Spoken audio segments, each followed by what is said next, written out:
తేజ. నాకు నిద్రపోవడంలో చాలా ప్రాబ్లంగా ఉండేదండి. నిద్ర పట్టకపోవడము, తర్వాత బాగా పీడకలలు రావడము, తర్వాత పొద్దున పూట లేసినా కూడా బాగా అలసటగా ఉండడము, ఇంకా ఏమి చేయాలనిపించకపోవడము, ఒళ్ళంతా నొప్పులుగా, అసలు బెడ్ వదిలి బయటికి లేవాలనిపించేది కాదు.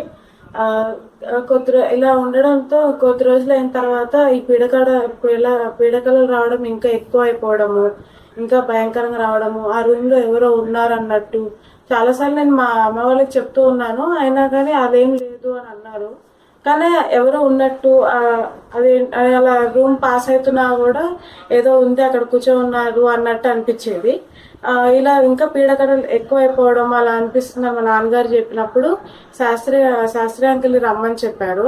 శాస్త్రి అంకుల్ వచ్చిన తర్వాత ఇల్లంతా టెస్ట్ చేసి నేను ఏదైతే బెడ్ మీద పడుకుంటున్నానో ఆ ఏరియా చుట్టూ రేడియేషన్స్ ఉన్నాయని, దానివల్ల నాకు ఇలా వచ్చే కారణాలు ఉండొచ్చు అని చెప్పారు. దాని తర్వాత కొన్ని రాడ్స్ లాంటివి అలా పెట్టి రెమెడీస్ చేశారు.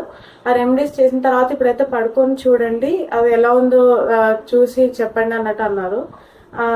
పడుకున్న దాని తర్వాత నుంచి నేను అబ్జర్వ్ చేసింది ఏంటంటే నాకు బాగా నిద్ర పట్టడము, తర్వాత ఈ పీడకలలు రావడం పూర్తిగా మానేసింది. తర్వాత ప్లెజెంట్ స్లీప్ ఉండేదండి. తర్వాత పొద్దున్న లేవడం కూడా బాగా ఎనర్జెటిక్ గా చాలా ఫ్రెష్ గా అనిపించేది. అవి నేను మళ్ళీ ఫోన్ చేసి అంకుల్ కి చెప్పాను.